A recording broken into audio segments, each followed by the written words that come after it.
अखण्डमण्डलाकारं व्याप्तं येन चराचरं तत्पदं दर्शितं येन तस्मै श्रीगुरुवे नमः। तस्मै श्रीगुरुवे नमः। प्रिय आत्मन, मुंह में सटाएगा का यार एकदम सटाए जा रहा, वहाँ से साउंड तेज कर, मुंह में सटाते जा रहा, तब आओ उधर से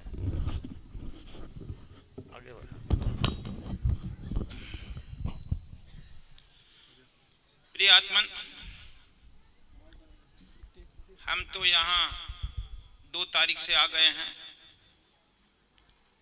और आप लोगों के साथ सत्संग, सुमिरन, सेवा सब हो रहा है। और कल आप लोगों का अंतिम बेला है। यहाँ से हम तो यहाँ रह जाएंगे 28 तक, इसके बाद छत्तीसगढ़ प्रस्थान करेंगे। 2-3 आश्रम है, फिर वहाँ से उड़ीसा से फिर हैदराबाद, तेलंगाना, इतना यात्रा करके दिल्ली लौटेंगे। तेलंगाना के बैठे हैं यहाँ चतुरी जी, लेकिन अभी GM बम्बई। चलो,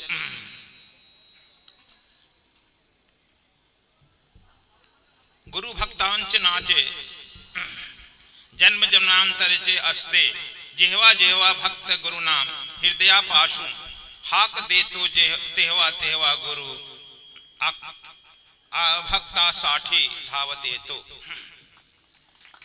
आपण सर्वानी माला मला प्रेमा ने हाक, दिल्ली तुमची आर्क हाक माला थांबो, शकुली नाही हमनी भी मझ्या विशाल भक्त परिवाराश, मेतायास महाराष्ट्र आलो, जशा माली आपल्या बागे तिल सुंदर सुगंधित विविध रंगची फूले, पाहुन प्रसन्न होते तशामी, मझ्या भक्तान परिवाराल पाहुन आज प्रसन्न झाले आहे, माझे आशीर्वाद सदैव तुमशा पाठीसी आहेत।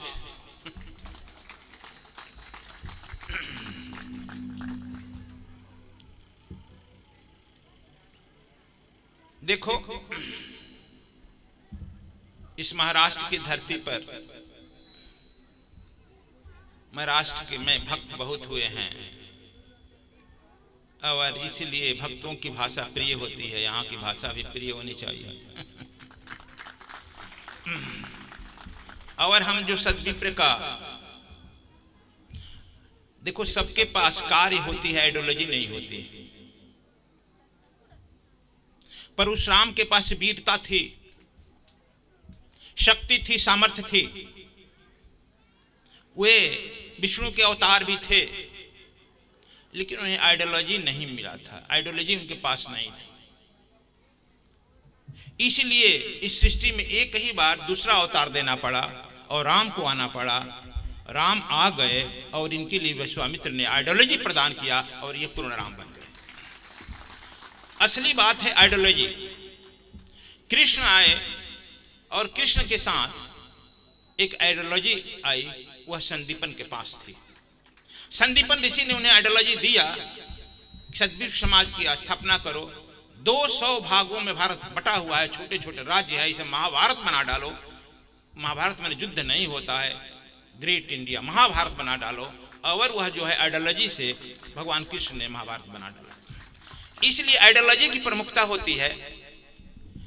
और संभवतः तुम लोग मानेगा बुरा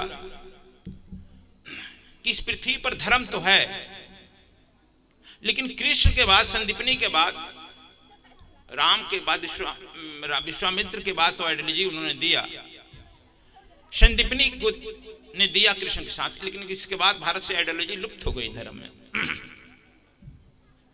धार्मिक लोग, हम लोग सांप्रदायिक हो गए और संप्रदाय को हम लोग धर्म समझ लिया। अपनी अपनी उपासना की पद्धति को हम लोग धर्म समझ लिया। जितना हिंसा शराब खाना में, वेश्यालय में नहीं हुआ है, उससे ज्यादा हत्याएं और हिंसा धार्मिक लोग कर रहे हैं पूरे पृथ्वी पर। तो यह जो है हम लोग धर्म को समझ ही नहीं पाए, इसलिए किसी के पास आइडियोलॉजी नहीं थी। मैं छोटे मन से कहता हूं, लेकिन तुम लोग देखा होगा जो जो टीवी सुनता है, पढ़ता है, देखता है कि बड़े बड़े मंच वाले मेरे किताब को ही, मेरी आइडियोलॉजी को भी बोलने लगे धीरे धीरे। असल बात हुई आइडियोलॉजी।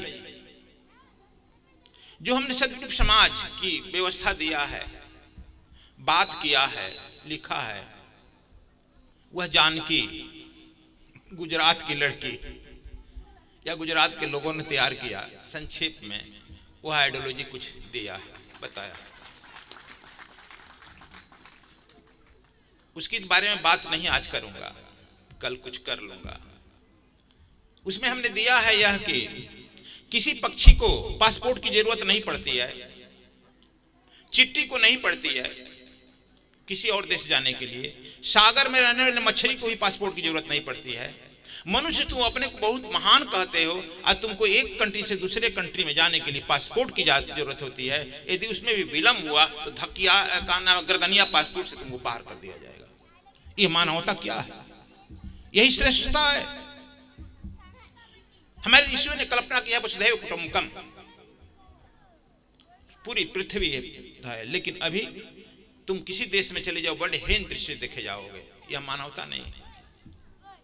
इस सद्विप समाज में वह व्यवस्था की गई है कि संपूर्ण राष्ट्र, पूरे पृथ्वी मिलकर के एक राष्ट्र होगा और उसका राष्ट्रपति तब तक से भोजन नहीं करेगा जब तक से एक आदना गांव से रिपोर्ट नहीं चला जाएगा कि इस गांव का गरीब से गरीब आदमी भोजन नहीं कर लिया, तब तक से वह राष्ट्रपति भोजन नहीं करेगा। यह आइडियोलॉजी एक गांव से लेकर के, ग्राम से लेकर पूरे विश्व का संचालन कैसे होगा, इसकी आइडियोलॉजी हमने सद्विप समाज में जो रामायण के रूप में लास्ट में दिया है। तू लोग कम पढ़ता है, वह दिया गया। तो खैर हम लोग दे देते हैं, कह देते हैं, लेकिन उसके बाद में बहुत लोग मानने लगते हैं। तो अपनी जो है गुड, अच्छी बातें, अच्छी सोच सृष्टि में डाल दो, नेचर में डाल दो। वह नेचर अपना काम करेगी। आज न कल वह नेचर को मानने के लिए बाध्य कर देगी। जैसे तुम छोटा सा गेहूं, अन्न, किसी भी अन्न का दाना लेकर पृथ्वी पर डाल देता है और पृथ्वी अपना काम करने लगती है और वह अनंत गुना करके आपको वापस कर देती है। यह बात है अपने हृदय से अच्छी बात को स्वीकारना और नेचर में डाल देना। आप देखते हो जितने पेड़ पौधा बोते हो उसका परिणाम देखते हो। फिर कहेगा क्या कि मैंने कुछ बात कहूं। गुरु के सानिध्य में आप नारियल पानी वाला नारियल देखा है? नारियल वाला पानी को आप 3 दिन तक धूप में रख दो, पानी सूख जाएगा। गुरु के सानिध्य में हृदय से 3 दिन तक रह जाओ, आपका सारा पाप सूख जाएगा। कथावाचक तो कहते हैं कथा सुनो तुम्हारा पाप नाश हो जाएगा, सुना है ना, तो मुक्त हो जाओगे। लेकिन अपने हर अंगुली में देखना, हर अंगुली में अंगूठी पहने। मैं पूछता हूं महाराज जी, कथवे से जब मुक्ति हो जाएगी तो आपको हर अंगुलिया में अंगूठी क्या जरूरत है? आपका तो पूरा हाथ और दिमाग तो ग्रह के अंदर में अरेस्ट है ना, ग्रह नक्षत्र के अंदर में है ना। चूंकि हम कहते हैं कुछ, करते हैं कुछ, कर्म तथा कथित भ्रम और धर्म बन गया है। हम किसी को कमेंट नहीं करना चाहते हैं, लेकिन आप देखो हमारा कर्म जो है भ्रम धर्म बन गया है।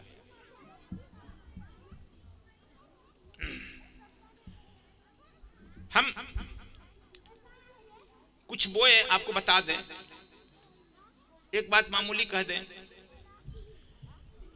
इलाहाबाद कुंभ में हम शायद 10 या 5 10 हमने कहा कि आज से सद्विप समाज संविधान में एक बदलाव आता है कि लड़कियां भी मुखाग्नि देगी। याद है आप लोगों को?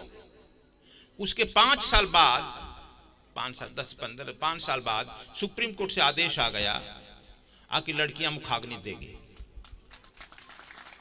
यह आप लोग को याद है तो याद कर, समझो, आदेश आ गया। तो हमारे कहने का मतलब यह है कि अच्छी बात बोलो, नेचर काम करेगी। मैं कहा कि समग्र पृथ्वी एक भारत होगा, एक देश होगा, और कंट्रियां जो हैं एक राज्य के रूप में रहेगी। जितना हम खर्च मिलिट्री पर करते हैं, अपना संसाधन एक दूसरे से रक्षा में करते हैं, उतना साधन यदि पृथ्वी पर खर्च किया जाए तो यह मानवता जो स्वर्ग में हो जाएगी। आज इसकी बात की चर्चा होने लगी। भले ही यूएनओ में के मंच पर सब नेता लोग बैठते हों, एक दूसरे से हाथ मिलाते हों, बाहर से हाथ मिला रहे हैं, अंदर से कहते हैं कि मिलता तलवार तक खोच देते इसके पेटे में, इस भावना से मिलाते हैं। तो लेकिन यह बनेगा? यूएनओ कुछ काम कर रहा है? यूएनओ जो है कुछ लोगों के हाथ की कठपुतली बन गई है, क्योंकि धार्मिक लोग नहीं है। हमारे यहाँ जो धार्मिक फिर कहेगा कौन? हमारे यहाँ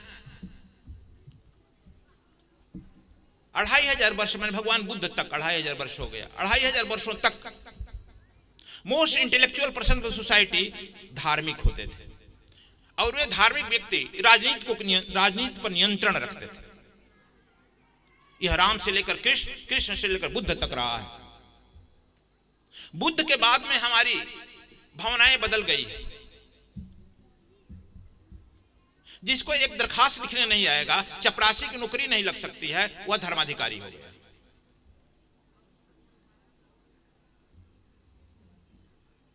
यह दुखद घटना है कि संस्कृत का विद्वान, दर्शन शास्त्र का विद्वान, संस्कृत और दर्शन शास्त्र का विद्वान हमारे यहां धर्म गुरु बन गए। ऐसी परंपरा नहीं थी। कबीर किसी शास्त्र के विद्वान नहीं थे, नानक नहीं थे, रविदास नहीं थे, दादू दरिया नहीं थे, पलटू नहीं थे, रामकृष्ण परमहंस तक नहीं थे। न राम थे, न कृष्ण थे, न बुद्ध थे, न महावीर थे।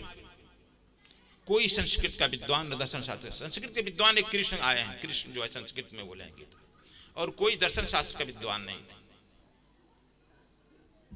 बुद्ध ने तो पाली भाषा में बोला,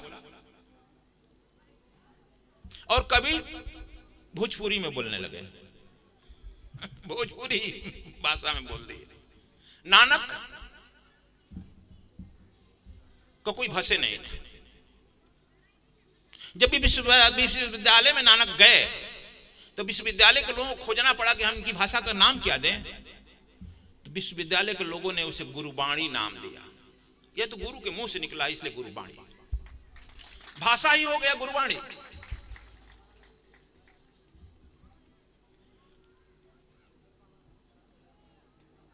इधर बिहार, उत्तर प्रदेश, मध्य प्रदेश में कबीर पर जब रिसर्च होने लगा तो कहा कि इनकी भाषा का हम लोग नाम क्या देते, कोई भाषा नहीं मिल रहा है, तो कौन भाषा दे। यहाँ का लोग बीएचयू से यह होने लगा बात, क्या दें, तो इसका नाम रखा गया कबीर की वाणी को सधुकड़ी भाषा, सधुकड़ी भाषा, और विश्वविद्यालय में प्रवेश मिला। क्यों तुम परिमार्जित भाषा के चक्कर में पड़े हो, परिमार्जित आत्मा के चक्कर में पड़ो। परमार्जित जब आत्मा तुम्हारी होगी तो परमात्मा तुम सच प्रकट हो जाएगा। हम लोग देखते हैं कि कौन आदमी कितना बोल रहा है, संस्कृत रटा श्लोक बोल रहा है, महाभारत बोल रहा है, गीता बोल रहा है। एक इस देश के बहुत श्रेष्ठ वक्ता है, नाम आप लोग सब जानता है। वो 7 दिन के प्रवचन के 1 करोड़ लेते हैं। एक दिन आशा जी आकर कही, गुरु जी तो बोलते हैं ना, सब आप ही की बतिए बोलते हैं। बद्रीनाथ जाते हैं तो क्या नाम है हमारे विनोद जी से सब किताब मांगते हैं, फोटो पर माला चढ़ाते हैं। विनोद जी पूछे एक दिन कि महाराज जी आप तो बहुत बड़े हैं, आपका बड़ी चलती है, आप उनका किताब क्यों ले जाते हैं? कहा तुम नहीं समझते हो ना, गुरु जी जो कहते हैं समय संस्कृत का विद्वान, लेकिन बड़ा मैटर छिपा है। जब कहीं बोलना होता तो इन्हीं से बोल लेता हूं। बड़ी तालियां बजती है तो कहते कहीं आप नाम तो नहीं रखते हैं। अरे यार तुम नाम रखेंगे, हमारी इतनी बड़ी दुकान है।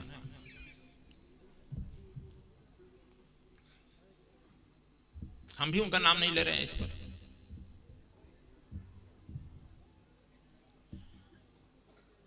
जब देखो तुम में वह परमात्मा उतरने लगेगा तो तुम्हें विचार उतरने लगेगा, आइडियोलॉजी उतरने लगेगा, तुम्हारी हाथ चलने लगेगी। इसीलिए वेद व्यास कहीं नहीं लिखे हैं पुराणों में, वेदों में, रिटेन बाई वेद व्यास, कहीं सुना है? वेद व्यास तो उनका नाम ही नहीं था, कृष्ण द्वैपायन नाम था ना, उनका नाम था कृष्ण द्वैपायन। वेद लिखने वाले को वेद व्यास कहने लगा।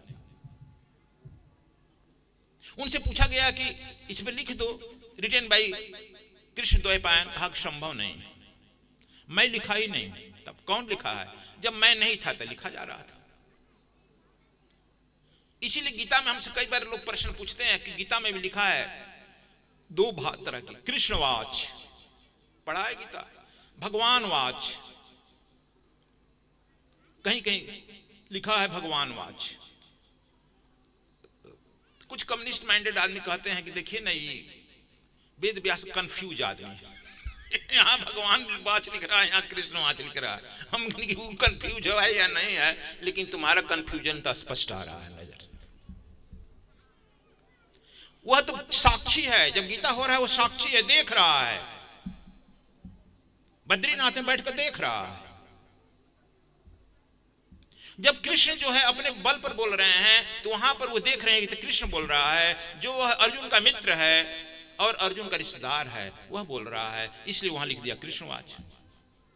जब वह कृष्ण बोल रहे हैं कि सर्वधर्मान् प्रतिज्य माम एक शरण व्रज, वह तो देख रहे हैं कृष्ण खत्म है ही नहीं, उसका स्टेचू मात्र है, उसके अंदर वह निर्गुण निराकार आ रहा है और वह कह रहा है कि मेरे यहाँ आ जाओ, शरणागत लो, मैं तुम्हारा जो है सारे पापों को नाश कर दूंगा, तुझे मुक्त कर दूंगा। समझने की जरा संभावना होनी चाहिए। सर्वधर्मान् प्रतिज्य माम एक शरण, इतनी बड़ी चुनौती कोई नहीं दिया है। तो जब तुम आत्मा का साक्षात्कार नहीं कर लेता, उसी समय कहेगा शरण। एक आदमी क्यों कहेगा मेरे शरण में आ जाओ? तो अहंकारी हो जाएगा। जैसे ही तुम्हारा अहंकार विसर्जन होता है, वह निर्गुण निराकार परमात्मा तुम में प्रवेश कर जाता है, और जब वह बोलेगा तो वह जो है परमात्मा बोलेगा। इसलिए गीता को आप पलटते हो, वह लिखा गया है भगवान वाच। अब समझा? तो इसी तरह से हमारे यहां गुरु की परंपरा यही थी, भाषा से नहीं, शब्द का विद्वान गुरु नहीं बनता था।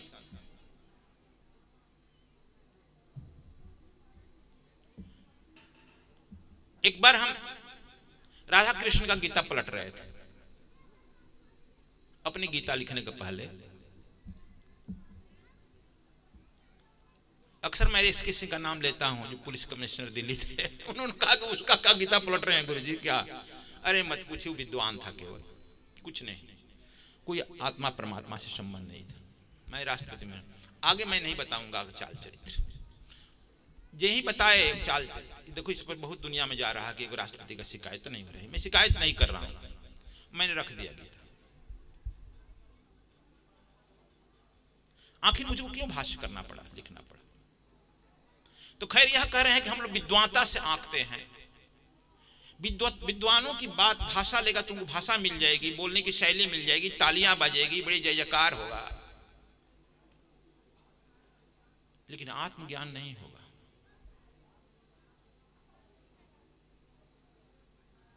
इसीलिए आइडियोलॉजी, मीरा नाच नाच करके अध्यात्म को नहीं पाई। मीरा में वह अध्यात्म उतरने लगा, परमात्मा उतरने लगा, कृष्ण उतरने लगा, उसका पैर थिरकने लगा। हम उसके देखा देखी हम भी पैर थिरकाने लगते हैं, कृष्ण उतर आएगा, नहीं उतरा है, आज तक नहीं उतरा है।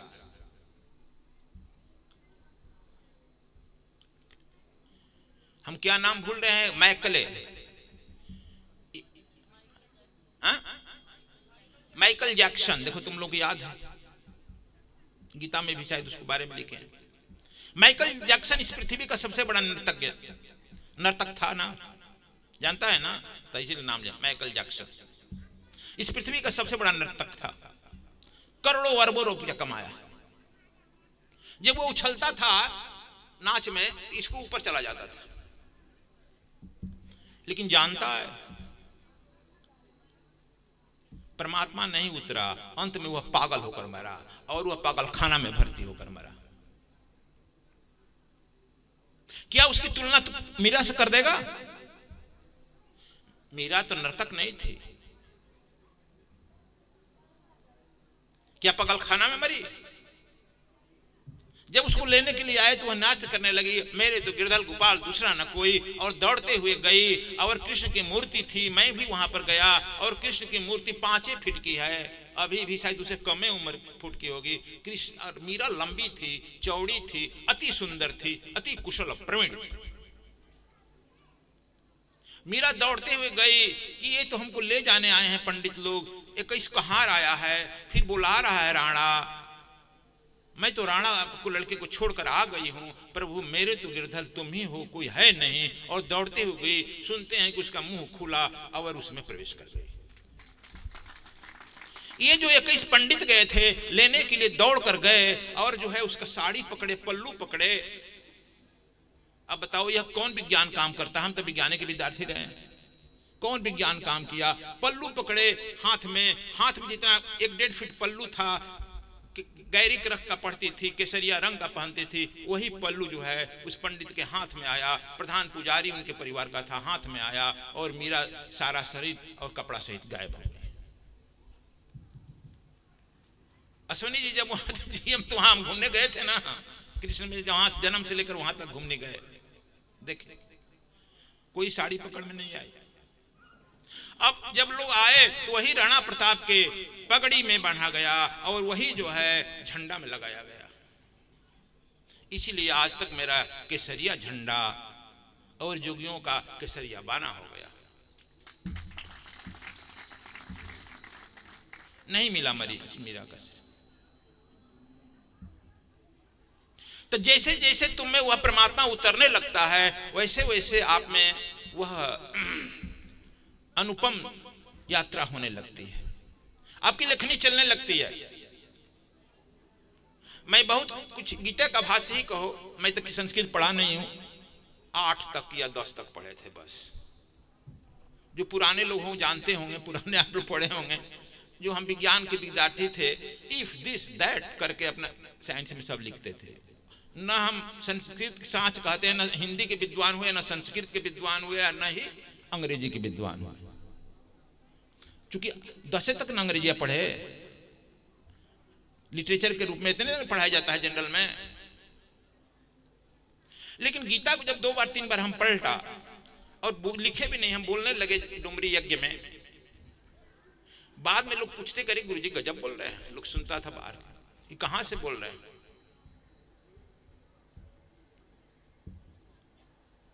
हमको नहीं पता, नहीं उसको पढ़ो देखो।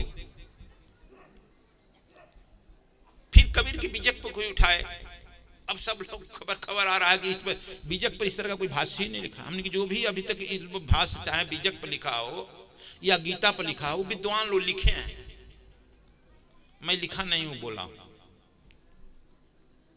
इसलिए आप लोग आज यह कह रहे हैं कि जब आप भी किसी सब्जेक्ट पर करेगा, कुछ मत करो, 1 आध हफ्ता मनन करो, चिंतन करो, और उस पर्सनालिटी को आवाहन करो। देखो एक ओंकार, देखो सरदार सामने दिखाई पड़ रहा है। नानक देव के 38 पौड़ी पर लिखने के पहले हम 6 महीना तक नानक देव के इर्द गिर्द घूमते रहे। इर्द गिर्द माने हर जगह जहां पर वह एक ओंकार प्रकट हुआ है, करतारपुर से लेकर जहां उनकी शादी हुई है, हर जगह 6 महीना घूमते रहे। इसके बाद जब हम बैठने आए, एक ओंकार, तो उस किताब का नाम एक ओंकार, पहले तथा दिए थे दूसरा एक ओंकार सतनाम, वो लिखे हैं, बोले नहीं लिखे। 10 पौड़ी लिखे, छोड़ दिए, पैर में दर्द होने लगा, हाथ में दर्द होने लगा, छोड़ दिए। 6 महीना छूटे रहा। फिर भीजन आया कि उसको पूरा कीजिए ना, हमने ठिका लिए हैं पूरा करने का। तुमने सोच हम ठिका लिए, हम पूरा करने ठिका नहीं, दर्द हो रहा है। कुर्सी पे बैठे बैठे लिखते लिखते पैर में गोड़ में दर्द होने लगा। फिर होगा कि आप शुरू कीजिए और जैसे ही पूरा होगा आपका दर्द सदा के लिए खत्म हो जाएगा। ये अच्छा, लेकिन आप जो पूरा कर रहे हैं एक नई सिस्टम दे रहे हैं। हमने 38 पौड़ी पर 38 विधियां दिया है गुरु का, ध्यान का विधियां दिया, और ठीक में जब लिखे पूरा खत्म हो गया दर्द। तो हम समझे कि चलो हम लिख दिए, लेकिन सरदार पसंद नहीं करेगा। देखो ये लोग सरदार बैठे हैं, पंजाब का एक सरदार आया मेरे यहाँ दीक्षा लेने। हमने कि हमारे यहाँ क्यों आया दीक्षा लेने के लिए? तांत्रिक था, मांत्रिक था। हमने कि गुरु जी वो टेप करके लाया था, कहा कि हमारे यहाँ हमारे धर्म का सबसे बड़ा मशहूर नाम, क्या नाम है? मस्कीन। जानता है तुम लोग? मस्कीन साहब हैं हमारे सिख धर्म के सबसे बड़े प्रचारक। वे जो है स्वर्ण मंदिर में बोल रहे थे, और स्वर्ण मंदिर में कहे कि मैं सच कहता हूं, स्वर्ण मंदिर में सत्य नहीं जानता हूं। इस स्वामी कृष्णानंद जी के द्वारा लिखाया हुआ ये एक ओंकार किताब हमने पढ़ा, और 38 पौड़ी पर इन्होंने व्याख्या किया है, 38 साधना की विधि दे दिया है। कि गुरु नानक वैद्य थे, सदगुरु वैद्य वचन विश्वासा, संयम यही नहीं विषय कर आशा।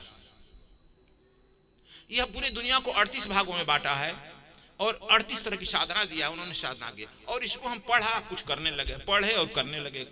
इस किताब पर स्वामी जी का फोटो है, उनका ध्यान करने लगे, हमको कुछ कुछ सच का झलक मिल गया। जब मस्कीन साहब ऐसे आदमी विद्वान, हमारे सिख धर्म के सबसे बड़े विद्वान कहे जाते हैं, वो स्वर्ण मंदिर में ये बात बोले तो हम लोग टीवी में देखे, नोट कर लिए, टिप कर लिए। तब गुरु जी आपके यहाँ दौड़ने लगे। नहीं अच्छा, तो देखो वह लेखनी से फिर दूसरा हमको पता चला कि कब एक पटना यूनिवर्सिटी का हिंदी का हेड चिट्ठी लिखा, पोस्टकार्ड। उसमें पोस्टकार्ड चलती थी ना, पोस्टकार्ड लिखा। पढ़ाने वाला अपने कृपिन होता है, लिफाफा क्यों देखेगा? पोस्टकार्ड लिखा, अंतरदेशी में ज्यादा पैसा लगेगा। पोस्टकार्ड में लिखा कि स्वामी जी ना आपसे मिले हैं ना देखे हैं, और न ही मुझे कोई प्रेम था ये गुरु ग्रंथ साहब से। रेलवे स्टेशन पर आपका एक ओंकार किताब पाए, सतनाम, उस समय एक ओंकार सतनाम था, पाया। उसको हम लेकर बेमन से खरीद कर ले गए। कुछ लेना ही है तो ले लिए पटना स्टेशन से। और जब जो उसको पढ़े तो एक दो दिन हम छुट्टी लिए, बिना पढ़े हम कहे खत्म किए, अब जाएंगे नहीं। एक दिन का छुट्टी ले लिए, पढ़ करके ही गए, पूरा खत्म। आपको मैं सच कहता हूं, उस किताब को रामायण, गीता, महाभारत के ऊपर रख दिया, ऊपर रख दिया। आपने इस तरह का व्याख्या किया है कि हमारा भ्रम छूट गया। हम तो हिंदी के अपने को बड़ा मार्तंड विद्वान समझते थे, भ्रम छूट गया। लेकिन आप तो उसमें ये भी परिचय दिया है कि मैं हिंदी का विद्वान नहीं हूं, दर्शन शास्त्र का विद्वान नहीं, विज्ञान का विद्यार्थी। आप कैसे इतना पहुंच गए? आप जरूर चिट्ठी नहीं लिखिएगा हमारे यहाँ, लेकिन टेलीफोन नंबर लिख देता हूं, जरा बात तो कर लीजिएगा। लैंडलाइन था, किसी से कहे भैया मिलाओ, बात कर लें। क्या बात है इस प्रोफेसर के, हिंदी में मिला है, कहा कि बोला लोग स्वामी कृष्णानंद जी बात, हाँ हाँ हम बात करने के लिए बड़े उतावला हैं। कहा कि स्वामी जी आपकी भाषा से तो लग रहा है बिहारी लिखे, लेकिन भाव बड़ा गंभीर है। हम उसे केवल यही कहे कि भाव गंभीर जानने के लिए अपने अंदर प्रवेश करना पड़ेगा। और जो व्यक्ति का जो लिटरेचर है, उस व्यक्ति से संबंध स्थापित करना पड़ेगा। वह संबंध हृदय से होता है, मस्तिष्क से नहीं। मस्तिष्क बुद्धि देती है, बुद्धि संसारिक काम में सफलता दे सकती है, आध्यात्मिक काम में तो बिल्कुल नहीं देगी। लेकिन आज मैं कहने लगा, अब इधर जब हृदय साधना देने लगा, तब कि जिस काम में आप जो है बुद्धि से, मस्तिष्क से फेल हो जाते हो, वह काम जो है हृदय से जोड़ दो, उसमें तुमको पास कर देगा। क्योंकि हृदय के पास घृणा नहीं है, द्वैत नहीं है, प्रेम है। बुद्धि के पास घृणा होता है। तो चलो, यह आज कहन सुनन को है नहीं, समझन की है बात। दुल्हा दुल्हन मिल गई, फीकी पड़ी बारात। तो एक आदमी आनंद जी का विद्यालय से आया था। आनंद जी प्रोफेसर बैठे हैं ना, इनसे कोई पूछा, इनके कॉलेज में चूंकि भी देख तो लाल वस्त्र में है ना, हम कहें कि लाल वस्त्र में क्यों आए, प्रिंसिपल से हटा दिए जाओगे। आनंद उपाध्याय देखो इलाहाबाद में कहे थे हटा दिए जाओगे, इसके परिवार का कंप्लेन भी आने लगा, गुरुजी लाल उतरवा दीजिए। नहीं किसका कहें, तुमने क्यों पहना है, तो कहे कि हमारे जिस स्टेट के हम रहते हैं वहां का मुख्यमंत्री लाल में रहता है। मैं क्यों दूसरे ड्रेस में रहूं। और लाली देखन मैं गई, मैं भी हो गई लाल। तो हमारे मुख्यमंत्री जब लाल में रहते हैं इतने बड़े पद पर, इतने बड़े स्टेट के, तो हम तो एक छोटे विद्यालय के प्रिंसिपल हैं गुरुजी, तो उस लाल से कुछ लाली मेरे में आ जाएगा तो हम भी चला लेंगे। देखो लाल पहने तो हम क्या करें हम, तो देखो चलो तो वो अपनी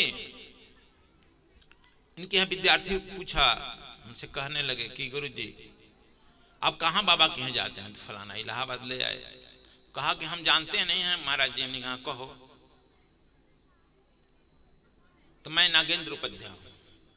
नागेंद्र उपाध्याय, कहा कि आपके आनंद उपाध्याय का मैं रिश्तेदार हूँ, परिवार का ही। अच्छा। कहा क्या मामला है, आप आए हैं उन्हीं के साथ। हमने क्या मामला है, मामला यह है कि मैं हर साल आता हूँ इलाहाबाद, 99 साधुओं से मिला हूँ, मठाधीशों से मिला हूँ, 99 दोष, एक दोष सब में मैं देखा हूँ, 99 दोष किताब में कॉपी में लिख कर लाया हूँ। कहा कि हमसे 100वां है ना, तो हमें 100वां दोष लिख कर ले जाएगा ना, तुम्हारा काम पूरा हो जाएगा। हाँ ये सब आपके आश्रम में रहकर दोष देखने आया। हमने बड़ी अच्छा होता कि तुम 99 आदमी से मिल करके 99 गुण कलेक्ट कर लिया रहता और हमारे यहाँ का 100वां गुण कलेक्ट कर लेता तो पूर्ण हो गया रहता। अरे मूर्ख, क्यों तू कूड़ा करकट इकट्ठा कर रहा है। डस्टबिन बना लिया है का अपने कान को, डस्टबिन है,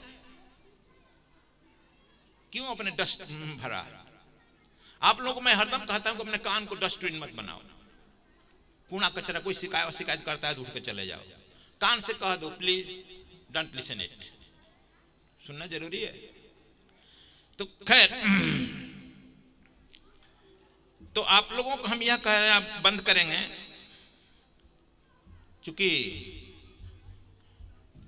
दिन भर थक करके ये लोग भी आए हैं, तुम लोग भी दिन भर थका है। और ये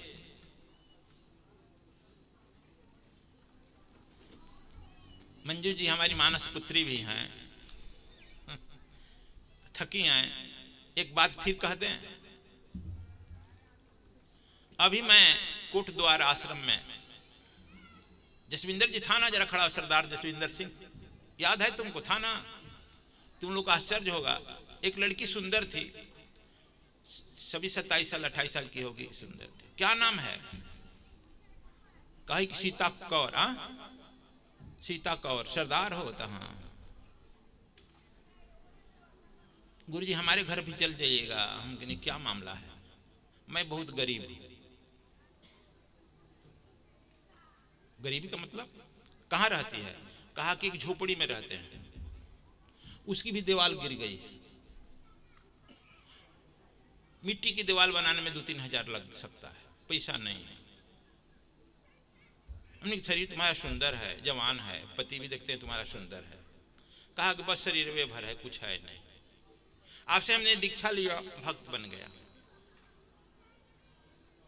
वहां खेत जो मिला है दखली था, छोड़वा, और हम बांट रहे थे, भाई जो देना है दो, चूंकि ये अभी हम इतना दिन से लोगों को लड़ रहे थे। तो उस दिन की हमारी आमदनी 5000 थी। 5000 दिया था ना जी, कोई 5000 दिया था। 50,000 का जमीन का अलॉटमेंट होता था, 5,000 का बहानी कर देते हैं, गुरुजी लिख देते हैं, हम आप ही को देंगे, गुंडों को नहीं देंगे। ठीक, बस 5,000 था। अब वो लड़की आकर कही, ये लोग थे, कहा कि इधर आओ, इधर आओ। 5,000 रुपया उसको उठा कर दे दिए। ले जाओ तुम्हारा दीवार बन जाएगा इतना से। देखो ये लोग थे, सब लोग बैठे थे, रोने लगे। गुरुजी आप गरीब को भी देते हैं, हम तो सुने हैं कि साधु लोग बड़े बड़े धनी लोग से मिलते हैं, गरीब। आंख से रोने लगी लड़की। तो हम कहे कि इधर आ, नजदीक आ। नजदीक आई और वहां पर सब सरदार लोग ही बड़े बड़े फर्म रखे हैं, ये भी सरदारी लोग दिए हैं, 10-20 सरदार लोग बैठे भी थे। हमने किसी को दया नहीं आ रही, जात पात करता है।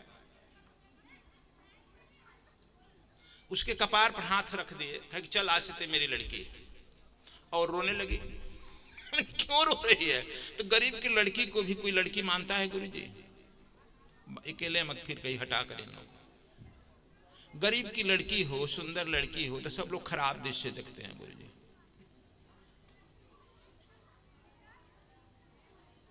अब बताओ तो, एकदम रोने लगी लड़की फफक कर। हम कहने कि 5,000 रुपया रख, हम चले जाएंगे, 10-12 कमरे यहाँ बने हैं। वहाँ के महात्मा जी देखो आए हैं, बोला है कि देख इसको अपना भाई मान लेना, जो कमी हो आकर ले लेना। अभी तुम्हारा घर टूट गया है, दीवार है, तू जवान लड़की है, तू आकर के इस कमरे में जो औरतों के लिए बना है ना, तो हाँ इसमें आकर रहना, खाना पीना यहीं, लड़के को पढ़ाना, सब तुमको सुख सुविधा मिलेगा जैसे लड़की को मिलता है। जाते वक्त आते वक्त भी हम लोग जब सुबह आने लगी तो आके पहले ही बैठ के हम लोगों के रास्ते के लिए कुछ बनाने लगी सेवा में। फिर कहने लगी पिताजी आप तो हमारे मर गए, कोई है नहीं, आप भी जाएंगे जाएंगे, लेकिन तुम्हारे आज आशीर्वाद देते हैं, आज से तुम्हारा कष्ट दुख दूर हो जाएगा।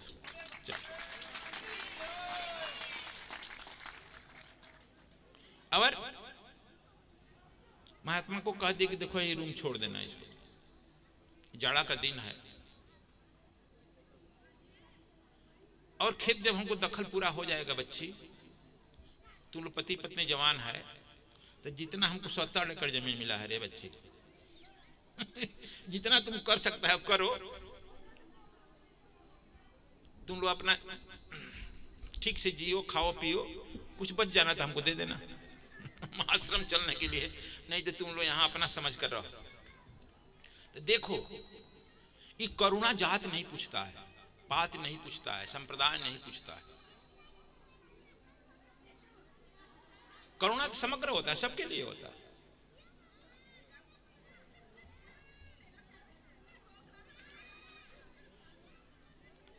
तो चलो बनने को तो सब जोड़ लेता है, बुरे से नहीं जोड़ता। इस लड़की से हम सीखें।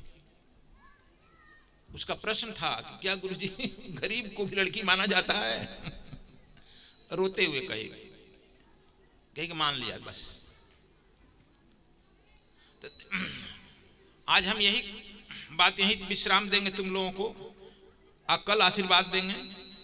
देखो ये भी हमारी लड़की हैं, और आशीर्वाद के लिए पति पत्नी लड़का इतना ही परिवार है, सब परिवार आ गया, और इनका सब परिवार मंगल हो, मंगल हो, मंगल हो। जब तुम में वह परमात्मा उतरने लगता है तो तुम्हारी वाणी सिद्ध हो जाती है, जो कहेगा होते जाएगा। जो मांगे ठाकुर सो दे, जो मांगना दे मांगेगा ठाकुर देते। इस जंगल में है ना, यहाँ दिल्ली में पोल्यूशन 480 है, यहाँ पर हम पूछे कितना पोल्यूशन है भाई, जरा अपने मोबाइल में देख, तो 65 था कल, 65। वहां पर रोज खांसी आती थी, हम पेपर में आता था, टीवी में आता था, 60 वर्ष से ऊपर अपना शीशा बंद रखे, घर से बाहर मत निकले अरे कितना दिन हम अच्छा जानते नहीं हो।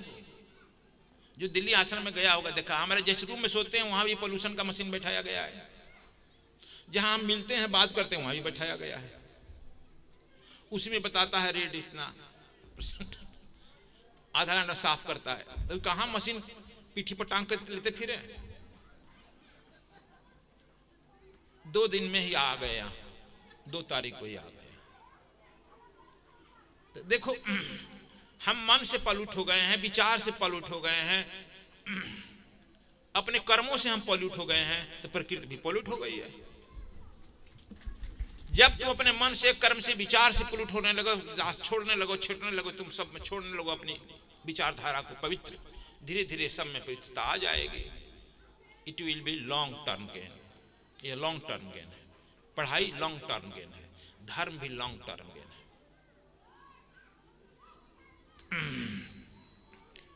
तो तुम लोग बता दे, सब कहे कि सब गुरु जी का आज तुम लोग विशेष कहे कि आइडियोलॉजी क्या है।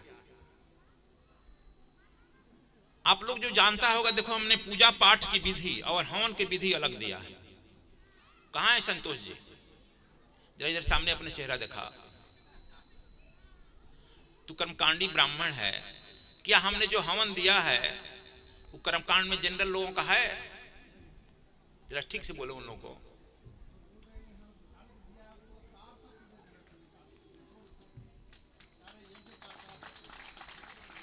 इसलिए मत समझो कि सब हवन करा देता वही हवन हमारा भी है। पूजा का जो हमने विधि दिया है, ध्यान का जो हम विधि दिया है, डिवाइन सीक्रेट साइंस दिया है, ईश्वर विद्या दे रहा है, या जो हम दे रहे हैं आप लोगों को प्रेम साधना दे रहे हैं हृदय का, यह नहीं कि हमारे पूर्व भी कराया गया है और यह है सब नेचर में है। जिसे टीवी में दबाएगा वह जो है वही स्टेशन आ जाएगा। उसी तरह से तू अपने जो है उस परमात्मा की दृष्टि में आ जाओ और जो साधना उनसे कहो वहां से आ जाएगा। नेचर में सभी कुछ है, आपको मांगना। इसलिए हम कहे कि देखो सबों से कैसे है, चार वर्णों को मिलकर एक मान लेना। जो आज कह रही थी, जो नाटक दिखा रहा था बच्चा गुजरात का ही, चार वर्णों को मिलकर के वर्ण दिखाया था नाटक। क्या इसके पहले तो सुना था 4 in 1? जाति व्यवस्था करते करते करते करते समाप्त हो गई। हालांकि राम ने भी मारा है जाति व्यवस्था पर, प्रहार किया है। सबरी घर जूठा खा लिए, निखात को भरत सम भाई कह दिया, बानर भालू को लेकर लड़ाई ले रहा, वो भी मारे हैं। कृष्ण भी मारे हैं, प्रहार किए। बुद्ध और महावीर तो बहुत जोर से मारे हैं, लेकिन आइडियोलॉजी नहीं थी ठीक ठाक। 4 in 1 का 4 in 1 का आइडियोलॉजी पहले पल मैं दे रहा हूं आप लोगों को। कहीं सुना होगा नहीं, इसलिए मुझे कहना पड़ेगा। अब बेटियों का मुखाग्नि तो बता ही ने दिया, अब लागू हो गया। देखो वैश्विक संरचना के बारे में जो हमने विश्व सदस्य में दिया है, गांव से लेकर के वर्ल्ड, होल वर्ल्ड तक का, ये तो पहले सुना नहीं होगा। कैसे गांव से लेकर के पूरे विश्व तक की यह आइडियोलॉजी। आंख बंद कर लेना आसान है, श्री राम जय राम कर लेना आसान है, हमारे ऐसे दाढ़ी बढ़ा लेना आसान है। दढ़िया बढ़ाए जोगी बन गए बकरा, मन न रंगाए रंगाए जोगी कपड़ा। वो काशी नगरी में कबीर कह रहा, कबीर साहब कह रहे, हमको मत गाली देना तुम लोग, कबीर साहब कहे उनकी वाणी। लेकिन मन कैसे रंगाया जाए, इसकी टेक्नोलॉजी हम वही रटते आ रहे हैं। हाय कि तुम लोगों के लिए हमने दे दिया है, चल हनुमान चालीसा भी लो भाई, तू भी तिला लट लो, इसलिए कि नहीं करेगा तू मानेगा नहीं बात। आगे कहते हैं कि महंत प्रथा हम जितने छोटे मन से बोलते हैं, लेकिन 0 पॉइंट से बोलते हैं, हमारे आगे पीछे ये नहीं कोई गुडविल किसी का मिला हो। तू लोग कहते बरईपुर आश्रम, हमारे मिला नहीं है यार, खरीदे हैं। कहा जी जनार्दन जी मिला है खरीदे हैं? जरा बोलो खड़ा होकर।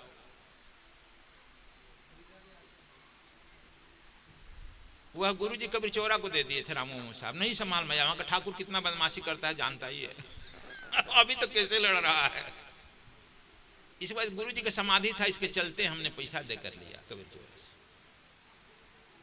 छिपाए रहे कि नहीं यह खरीदना ठीक नहीं है, खरीदना मत ठीक है। खैर तो यह हम कह रहे हैं कि इसके बाद जब हमसे मिला तो हमने महंत शब्द हटा दिया, संत और संत प्रमुख पद हमने दिया, सब सिस्टम अलग दिया, घिसी पिटी कहीं नहीं। पहला संत प्रमुख ही जनार्दन जी को ही बनाया। जरा अपना चेहरा दिखा दो।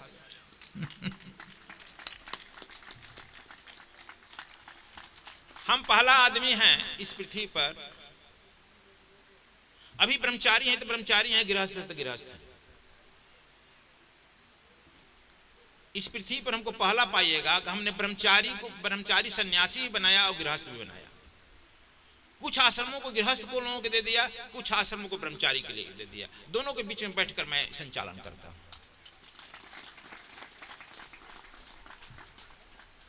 अलग अलग, ऐसा कहीं नहीं देखा होगा। ये कहा है भाई ब्रह्मचारी भी है सन्यासी, ब्रह्मचारी की जो आश्रम दिए ब्रह्मचारी रहता है, गृहस्थ को दिया गृहस्थ रहता है। आप लोग तो सब जानता ही है, ऐसा कहीं देखा है? एक तरफा चलता है। अगर हम प्रथम व्यक्ति हैं, तुम लोग जानता है कि हमने सारे जातियों को सन्यास प्रथम बार दिया। शूद्र को भी दिया, बनिया को भी दिया, वैश्य को भी, क्षत्रिय को भी दिया, ब्राह्मण को भी दिया। इस शंकराचार्य के साथ बहुत रहे हैं संतोष जी। क्या किसी शूद्र को लोग सन्यास दिया है? बोल दो जरा। नहीं देते गुरुदेव, पूछते हैं। धीरे से बोल रहे हैं। कोई दिया नहीं। चलो शूद्र लड़कियों को मैंने सन्यास दिया। जब बनारस में यज्ञ हमने कर रहा था,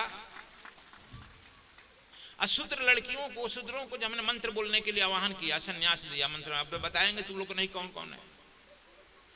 तो जो हमारे ब्राह्मण लोग थे, अब देखो आनंद जी कहे कि गड़बड़ कर रहे हैं गुरु जी, वो ये लोग छोड़कर भाग गए। इतना हम लोग गिरे हुए हैं कि गुरु जी अब इन लोगों से मंत्र बुलाएंगे, जग बुलवाएंगे, तो हम रहेंगे।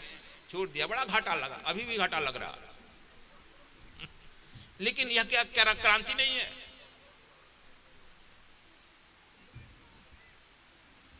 जब आचार्य बनाने को हुआ तो सब जातियों का आचार्य बनाया, सरदार को भी बनाया। देखो सरदार लोग बैठे हैं, सरदार को भी सन्यासी दिया। अरुणाचल प्रदेश गए तो बौद्धिस्टों को दिया, लामा लोगों को दिया। अरुणाचल प्रदेश में गया था ना, अरुणाचल प्रदेश। और कौन था अरुणाचल प्रदेश जाने में? देखो आशा जी भी थी, जरा खड़ा हो जाओ तुम भी आशा जी। वहां बौद्धिस्ट लोगों को दिया दीक्षा, लामा जी लोग को। आज जो हम लोग सोचे थे इन लोगों को ले जाने के लिए, कहां? त्वांग मठ। हालांकि वहां का सबसे अच्छा सुविधा में हम लोग ठहराए थे। क्या नाम है, एक ही गेस्ट हाउस है जिसमें राष्ट्रपति प्रधानमंत्री जाते हैं, ठहरते हैं। उसी सर के गेस्ट हाउस में हमको लोग को ठहराया गया था। हमारा कमरा जो था 8 कमरों का एक था। इसमें ठहरिए तो इसमें कपड़ा बदलिए तो इसमें भोजन कीजिए तो इसमें मिलिएगा, हम नहीं भुला जाएंगे इसी में। एक ही रूम दो ना हमको। ये 8 कमरों का था त्वांग मठ। जाने के पहले कहे कि हम देखो हम चलेंगे, गेट पर रहना, वहां का हेड होगा आकर रिसीव करेगा। कहा कैसे गुरु जी, कोई परिचय रहा है? काम नहीं, बात परिचय। बुद्ध कहीं मन नहीं है, बुद्ध नहीं हमें खबर करेगा, आ गया। बुद्ध हमारे परिवार का है, हमारा पूर्वज है, तो इतना तो ख्याल करेगा। क्या जी आप तो बताओ। जी गुरुदेव, वहाँ का जो मेन प्रेसिडेंट था वो आकर सबसे पहले आके गुरुदेव का कार के सामने दरवाजा खोला और अपने परिचय दिया। और फिर सारा जो बौद्धिस्टों का वो स्तूप था पूरा घुमाया गया, मठ पूरा बताया गया भाई।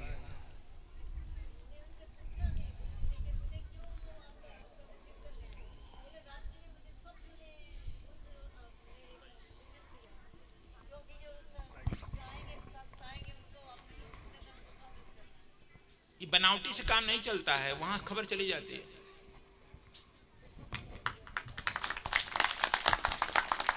स्वागत किया, ले गया। तू लोग यही कहेगा। ये सब लोग गए थे वहां भी, कहा? कैलाश मानसरोवर। पानी पड़ रहा था रात में, हम अपने रूम में जाकर चले गए सब। आशा जी सब लोग आए, देखो ये सब कोई आदिश्री ये लोग आए। गुरु जी था, आज तो कभी निकला नहीं था यहाँ, डबल ए थी। क्या? इंद्रधनुष डबल जानता है जी डॉक्टर? इंद्रधनुष डबल निकला था कल्पराज जी। ये लोग कहे कि आज तक नहीं निकला है। कोई कह रहा है कि बड़े कोई सिद्ध महात्मा आएगा हुआ डबल इंद्रधनुष, एक मानसरोवर के एक छोर से दूसरे छोर पर। चलिए गुरु जी देख लीजिए। वक्त हम नहीं जाएंगे, हम यहाँ आ गए, शंकर जी को आना होगा ना, वो इंद्र को आना होगा ना, वो आने वाला है, तुम लोग दिखा दिया, वो आएगा रिसीव करेगा तो चलेंगे। हमारे घर ये लोग माने नहीं, कहा गुरु जी पानी पड़ रहा है, तो हम नहीं माने, खींच के पलंग से खींचने लगे, जब उठ कर गए कहा कि छता ले ले, पानी पड़ रहा है। बाप ये लोग हम डांट देते हैं साधारण, देखो सुनी जीविता, छता क्यों ले रहा है? उसे घर में हम गेस्ट बनकर आए हैं, वो छता तानेगा ना। अरे गुरुजी बर्फ पर जाए गर्दन में, हम हटाओ। इन लोग विश्वास नहीं होता है ना साथ रहने पर। ज्यों जहां हम जैसे जैसे पैक बढ़ाते गए आगे, वैसे वैसे जो है वर्षा जो है समुद्र की तरफ बढ़ते गए। क्यों जी पद्मा तुम भी थी, देखो वो सरदार की लड़की आई भी, हमारी लड़की ये भी गई थी। और हम बस जाकर इतना ही कहे, Indra thank you very much, कोई मंत्र नहीं पड़े, Indra thank you very much, तुम्हारे घर हम आए हैं, तुम्हारा स्वागत स्वीकार किया। इतना कहते ही इंद्रधनुष गायब हो गया, इंद्रधनुष गायब हो गया। तो चूंकि हम आसानी से मिल जाते हैं, बाहीं पकड़ लेता है, कपार पकड़ लेता है, खींच लेता है। तो देखो यह तुम जानो या मत जानो, तुम कैसे हो क्या हो वहां खबर चली जाती है। आईडी यहां रहता है, आईडी नहीं दिखाना पड़ता है, आईडी वो देख लेता है खुद एक्सरे से व्हाट यू आर। तो चलो हमने यह कहा, बस आज इतना ही कहेंगे।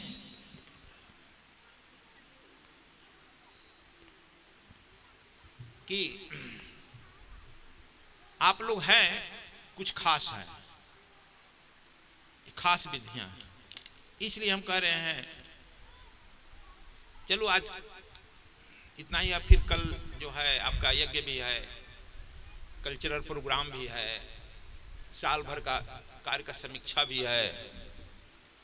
अब सब लोग इस जंगल में 10 बजे तक बैठे हैं, आप सब लोगों का मंगल हो।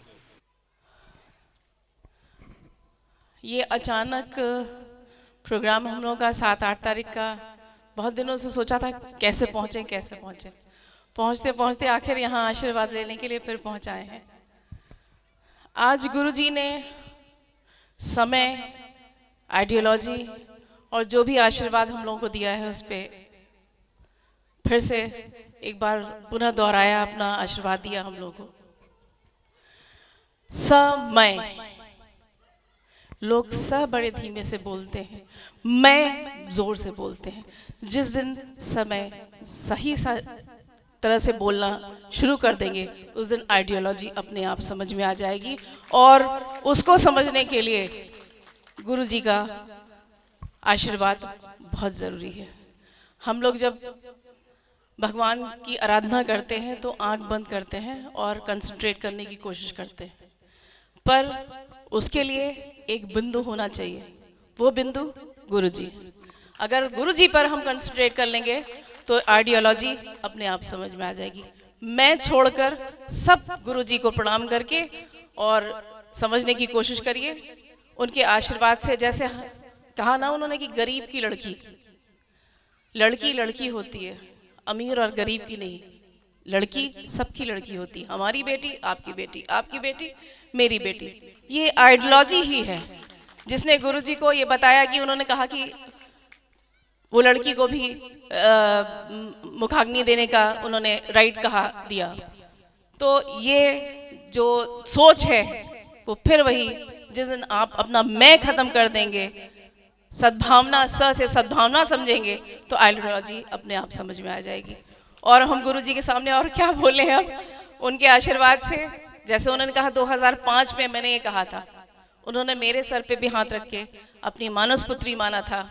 और मेरे पिता का नाम भी सौभाग्य से वही है जो गुरुजी का है। तो पिताजी के जाने के बाद मुझे लगा कि मैं बहुत डिप्रेशन में चली गई, लेकिन गुरुजी का हाथ जब सर पे लगा तो आज हम जहाँ खड़े हैं, आप समझ रहे हैं वो कहाँ उन्होंने हमें पहुँचा दिया है। अपनी पुत्री को उन्होंने उसी संगम नगरी पे उन्होंने आशीर्वाद दिया था कि एक दिन आप न्यायमूर्ति की तरह बैठेंगी, और हम यहाँ तक हैं। सब गुरुजी की आइडियोलॉजी, समय चक्र समझने का आशीर्वाद है।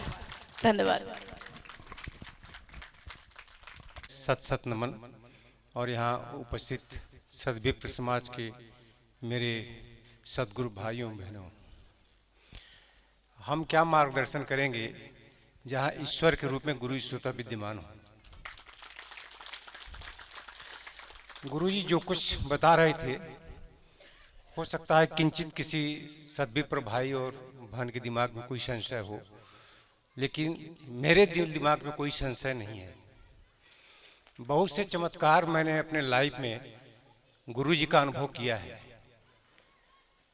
मेरे पत्नी का जब माननीय उच्च न्यायालय में एज ए न्यायमूर्ति शपथ हो गया, तो गुरु जी से मैंने कहा, गुरु जी आशीर्वाद तो आपने मुझे भी दिया था। तो गुरु जी का एक सीधा सवाल था कि धैर्य को तोड़ते, धैर्यवान बनो।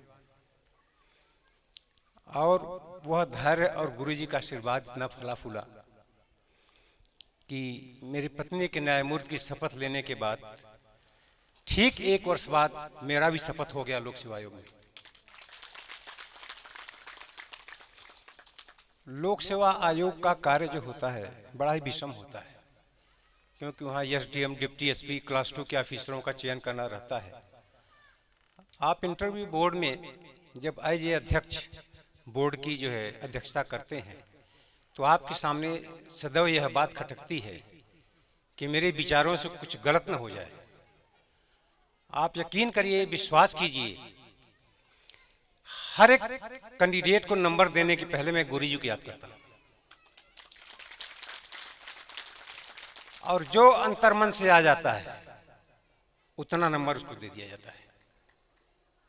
और एक विश्वास और कीजिए, हमारे साथ हम अकेले नहीं होते, 3-3, 4-4 एक्सपर्ट, विश्वविद्यालय के कुलपति, professor, retired IG, principal secretary, ये सब होते हैं बोर्ड के मेंबर। और जो मेरी इच्छा हृदय से होती है उसी पर वो लोग भी हाँ में हाँ मिला देते हैं। आज उत्तर प्रदेश में बहुत से deputy SP, deputy collector, class 2 के बहुत से ऑफिसर्स गुरु जी के आशीर्वाद से फल फूल रहे हैं और अपने अपने पदों पे कायम हैं। एक मैं चमत्कार कह लीजिए या तो जो है एक गुरु जी की असीम अनुकंपा कह लीजिए, अभी मैं 2 दिन पहले का अनुभव आपसे शेयर करना चाहूँगा। एक हमारे मित्र हैं सुरेंद्र सिंह, आए हुए हैं, मंगल जी उनके साथ आए हुए हैं। ये किसी से बात किए थे कि हमारा टिकट कंफर्म करा देना, लेकिन जब गाड़ी जो है डेस्टिनेशन से छूट गई और पता चला कि इनका रिजर्वेशन नहीं हो पाया। मैंने उनसे पहले भी पूछा था कि कोई दिक्कत आवे तो आप मुझे याद करिएगा, लेकिन वो संकुची प्रवृत्ति के हैं, उन्होंने कहना नहीं चाहा मुझसे। लेकिन उनकी इतनी उत्कट अभिलाषा थी कि गुरु जी का मुझे आशीर्वाद प्राप्त करना है। उन्होंने मुझे याद किया, कहा गुरु जी को याद करिए, मुझे याद मत करिए। हमने अपने मैडम से बात की, तो उन्होंने कहा यार हम कोटा तो लगवा देंगे, लेकिन गाड़ी डेस्टिनेशन से छूट गई है। हम कहा आप कोटा लगवाइए, देखा जाएगा। और यकीन करिए 2 घंटे के अंदर उनका कन्फर्मेशन आ गया। ये क्या हो सकता है? यह नियम के प्रतिकूल कहिए, चाहे विरुद्ध कहिए, चाहे ईश्वर और गुरु जी की कृपा कहिए। यदि आप इनके ऊपर गुरु जी की, गुरुदेव के ऊपर विश्वास करेंगे तो बहुत आगे जाएंगे, उसका मैं वर्णन नहीं कर सकता। हमारा पुत्र जो है, एक ही पुत्र है, और वो अभी जो है 5 इयर्स ला कर रहा है। वो जब 6 साल का रहा होगा, गुरुजी से हम आज से नहीं जुड़े हैं। आज जो भी प्रगति हम लोगों की आप लोग देख रहे हैं, वो विश्वास करिए टोटल और टोटल हमारे गुरुदेव की कृपा है। ऐसा नहीं कि गुरुदेव हमारे समक्ष ईश्वर के रूप में बैठे हैं इसलिए मैं कह रहा हूं। हमारी पत्नी ने भी आपसे अपना अनुभव शेयर किया और मैं भी शेयर कर रहा हूं। दिन रात हर एक श्वास में गुरुदेव हैं हमारे। और हमारा लड़का अभी से इतना प्रभावित है गुरु जी के ग्रंथों को, जितना हम नहीं पढ़े होंगे उतना वो पढ़ा होगा। इतना प्रभावित है, कहता है पापा संसार में कुछ नहीं रखा है। और वो आईसीएसई बोर्ड का टॉपर है, उसने 5 इयर्स लॉ में भी टॉप किया था। तो ये सब गुरु की कृपा है, हमारी कुछ भी नहीं है। हमने अपना पूरा परिवार गुरु जी के चरणों में समर्पित कर दिया है। जहां आपको मेरी नैया ले जाना हो ले जाइए, जैसे उबारना हो उबारिए। मेरा केवल एक काम है, आपको सुबह उठ करके याद करना, रात को सोते समय आपसे क्षमा याचना कर लेना। इसके अलावा कुछ भी मेरा काम नहीं है। तो मैं केवल एक ही निवेदन आपसे करना चाहूँगा कि आप लोग यदि जुड़े हैं और गुरु जी का खजाना भरा हुआ है, बहुत भरा हुआ है, बस वो सोचते हैं कि कोई सुपात्र मिल जाए तो हम उसको खजाने को उड़ेल दें। तो सुपात्र बन करके गुरु जी से कहने की जरूरत नहीं है, वो मन की भाषा समझते हैं, अच्छी तरह समझते हैं। और यकीन करिए आपके हृदय में जो होगा ना, आपसे इनडायरेक्ट में बोल भी देंगे वो। तो इसलिए आप जुड़े हैं तो मन से जुड़िए और गुरु जी की बताए गए रास्तों पे चलिए। सफलता गुरु जी के आशीर्वाद से 100% संभव है, इसमें कोई संशय नहीं है। जय गुरुदेव। मैं जब 10 वर्ष का था तो मैंने गुरुजी से पूछा कि मेरी मम्मी इतनी मेहनत कर रही हैं, मेरे पिता दिन रात खून पसीना एक कर रहे हैं, लेकिन उसका फल नहीं मिल पा रहा। गुरुजी ने मुझे कहा कि बेटा, सब्र का फल मीठा होता है। और आज आप सबके सामने आप देख ही रहे हैं सब्र का फल कितना मीठा है। मैं ज्यादा कुछ नहीं कहूंगा, आप लोगों को भी विश्राम करना होगा। मैं बस कुछ पंक्तियों से अपनी बात का अंत करना चाहूंगा। अभी तो ढला है दिन, पूरी रात बाकी है। अभी तो नापी है मैंने जमीन, आसमान बाकी है। परचम लहरा है एक गली में, अखंड हिंदुस्तान बाकी है। बहुत बहुत धन्यवाद।